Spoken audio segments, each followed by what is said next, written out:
In order to make a data structure that's designed for efficient disk access, we need to understand a little bit about how they work and why they're slow and how the operating system uses them. So here is a picture of a disk drive with its case removed. The old kind that actually has moving parts, like spinning platters and moving heads. And you might be thinking that SSDs are more common nowadays. And they are in desktops and laptops, but they are not in data centers. And that's mostly just due to cost. When you have thousands of these things and you have to replace 10 of them every day just due to average failure rates, the cost starts to add up. So how do these work? It's kind of like a record player where you have a disk that encodes information along a track. There are multiple tracks on the disk, and then you move the head to a track, and as the head moves along the track, it reads the information off of the disk. With a record, information is encoded just with bumps in the track that vibrate a needle and cause an analog signal. In a disk drive, the information is encoded with tiny little changes in magnetic field direction. So as this head moves across the track, and the magnetic field direction is changing, that induces a current in the head, and thus you get a digital signal out of it. So this track contains what are called sectors, and that's basically the smallest piece of information that disk drives typically deal with, just because there's so much overhead involved in moving the head and spinning the disk. It's going to read a whole sector at a time. Even if you really only wanted 1 byte out of it, it will read a whole sector. So each track contains 1 or more sectors, and there are many tracks, and this is also only showing 1 platter. There are usually many platters stacked on top of each other, and each platter has its own head. So how does this work? How do we read data? First is what's called the seek step. And that is just moving the head to the right track. So you just rotate the head to a particular point on the radius, and now you're at the right track.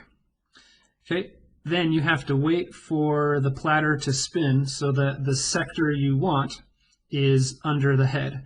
So as that sector moves under the head, it will read the right information. And the way I've drawn it here, the sector was, kind of on the opposite side of the disk, so we just have to wait for it to spin. In the worst case, if the sector we wanted was like right here, right after the head, then we'd have to wait for it to spin all the way back around, and there's nothing we can do other than wait. And then finally, once the sector is under the head, it just moves along at the pace that it was already spinning, and the head reads it at that rate. So mechanical motion, though, is very slow, obviously, compared to what computers are used to. Reading information out of a cache is purely an electrical circuit, a digital circuit operation. So we're dealing with essentially electrons moving through wires and, quote-unquote, the speed of light. Now we're suddenly introducing mechanical motion, something that's actually just spinning, and we have to, move a physical head. That's way, way slower than the speed of light. So to put some context on this, the average seek time, so that's the time to move the head to the right track, is about 4 milliseconds. And the average rotation time is also about 4 milliseconds. They can be done in parallel, but still you're dealing with a few or several milliseconds of delay until you start getting your data back. And 4 milliseconds doesn't sound like a lot, but think of it in these terms. The clock rate of a CPU is on the order of 1 nanosecond for a cycle. So 1 nanosecond compared to 4 milliseconds, 4 milliseconds is almost like an eternity. So disks are very, very slow. So how do we fix this latency problem? Well, we can't without changing physics. So there's nothing we can really do about the latency, so all we can do is do the best we can with it. So what we do is we amortize the latency by reading lots of data at a time. If you ever need to go to the disk, you accept that latency. You're going to have to wait for the platter to spin around. You're going to have to wait for the head to move. But once you get it in the right spot, then you just keep reading. And as the platter spins under the disk, you keep reading lots and lots of data. The operating system will usually read about 8 sectors at a time. And that is what the operating system calls a page. So the total amount of data here is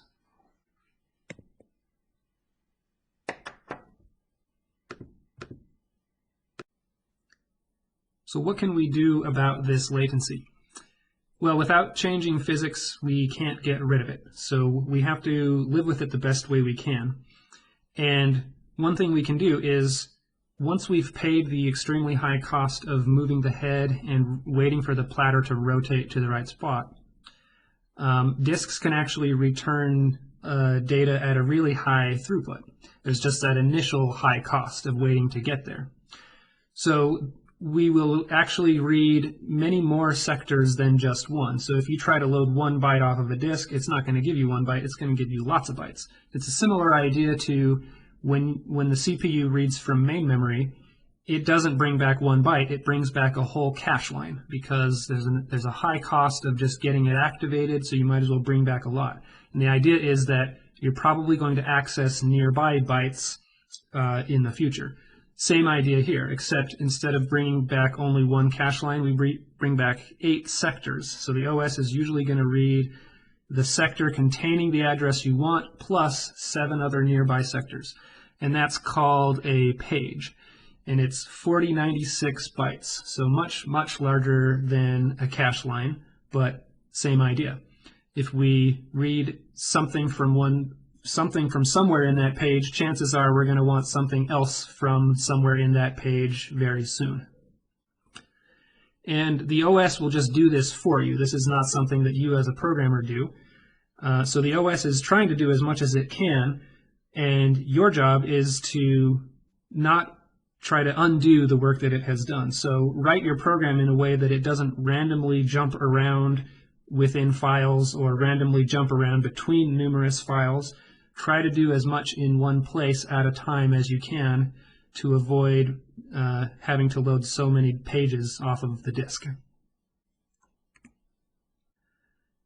So in summary, what we have going on here is the amount of data stored in a database is much, much bigger than the memory size, the main memory size in a computer. So we have to use the disk for this reason and various other reasons.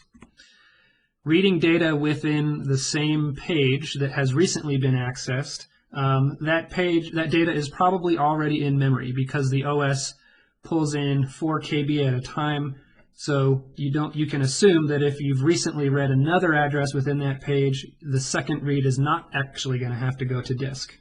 You'll be reading from memory, which you can think of as a cache. It's much faster than the disk. So you can make your program, in this case the database engine, aware of this fact and write it in such a way that it tries to use data within a page before moving on to the next page and minimize the number of disk accesses. So the primary metric of performance for a database operation is not like number of instructions or number of clock cycles. It is the number of pages that we have to load from a disk in order to process a query. So say you do some select or some insert. What's going to mostly determine how fast it is or how long it takes is how many pages have to be loaded off of the disk. So in other words, once a page has been loaded, do as much as you possibly can with the information in that page.